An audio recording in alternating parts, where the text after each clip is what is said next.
Iran നിശബ്ദമായിരിക്കുന്നു എന്ന് കരുതി ആരും ആശ്വസിക്കരുത്. അവർ കടുത്ത യുദ്ധത്തിനുള്ള കോപ്പ് കൂട്ടുകയാണ് എന്നാണ് ചില റിപ്പോർട്ടുകൾ പുറത്തുവരുമ്പോൾ മനസ്സിലാകുന്നത്. ഇത് പുറത്തുവിട്ടിരിക്കുന്നത് മുൻപ് പലപ്പോഴും പല ആഭ്യന്തര കാര്യങ്ങളിലും റിപ്പോർട്ടുകൾ പുറത്തുവിട്ടിട്ടുള്ള പെന്റഗണാണ്.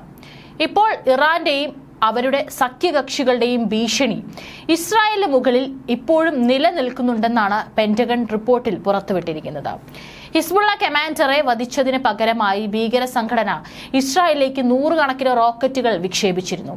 എന്നാൽ ഇത് ആക്രമണം അവസാനിപ്പിച്ചു എന്നതിന്റെ സൂചനയല്ലെന്നും ഏതു സമയം അവർക്ക് മേൽ ആക്രമണം നടക്കാനുള്ള സാധ്യതയുണ്ടെന്നും പെന്റഗൺ വക്താവ് air force major general Patrick rider വ്യക്തമാക്കി.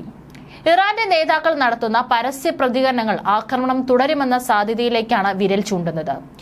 ഇപ്പോഴും ഇസ്രായേലിന് നേരെ ഏത് സമയവും ഒരു ആക്രമണം പ്രതീക്ഷിക്കാം. അത്തരം സാഹചര്യങ്ങൾ ഒഴിവായിട്ടില്ലെന്നും പാട്രിക് റൈഡർ പറയുന്നു. ഇസ്രായേലിനെതിരെ ഇറാൻ നടത്തുന്ന ആക്രമണങ്ങൾ വലിയ ഭീഷണി ഉയർത്തുന്നതല്ലെന്നാണ് ഇസ്രായേൽ പ്രതിരോധ മന്ത്രി യോ ഗാലന്റ് വ്യക്തമാക്കുന്നത്. ഇറാന്റെ ഭാഗത്തു നിന്ന് ഉയരുന്ന ആണവായുധ ഭീഷണികളെ പ്രതിരോധിക്കാൻ അമേരിക്കയും ഇസ്രായേലും യോജിച്ച് നിൽക്കണമെന്നും യോ ഗാലന്റ് പറയുന്നുണ്ട്. US ഉന്നത സൈനിക ഉദ്യോഗസ്ഥനായ ജനറൽ സിക്യുവുമായി യോ ഗാലന്റ് കഴിഞ്ഞ ദിവസം കൂടിക്കാഴ്ച നടത്തിയിരുന്നു.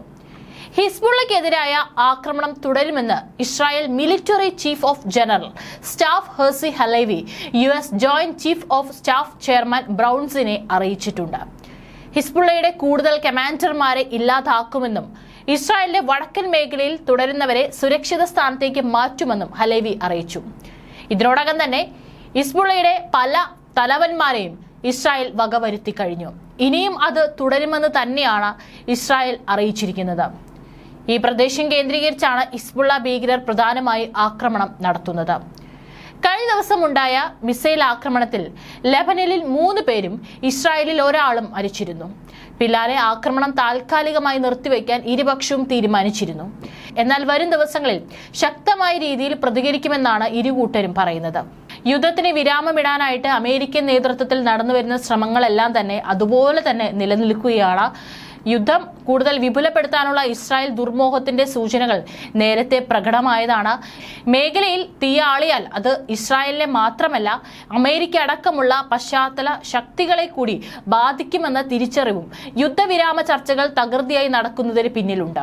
എന്നാൽ മുൻപത്തെയും പോലെ തന്നെ മനുഷ്യത്വത്തിന്റെയും ധാർമ്മികതയുടെയും അടിത്തറയിലുള്ള രാഷ്ട്രീയ അന്തരീക്ഷ മര്യാദകളൊന്നും തങ്ങൾക്ക് ബാധകമല്ലെന്ന് തീരുമാനിച്ചുറച്ച സയനിസ്റ്റ് രാഷ്ട്രം പുതിയ ആക്രമണ മുഖങ്ങൾ തുറക്കുകയാണ്.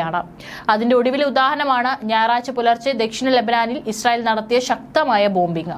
ഹിസ്ബുള്ള കമാൻഡർ ഫുദ് ഷുക്കൂറിനെ വധിച്ചതിന് പ്രതികാരം ചോദിക്കുമെന്ന് വ്യക്തമാക്കിയിരിക്കെ ലെബനാനിൽ നിന്ന് ഇസ്രായേലെ ലക്ഷ്യമിട്ട ആക്രമണത്തെ മുൻകൂർ ചെറുക്കുകയായിരുന്നു എന്നാണ് കടന്നാക്രമണത്തെ ടെലവീവ് പറഞ്ഞിരിക്കുന്ന ന്യായം.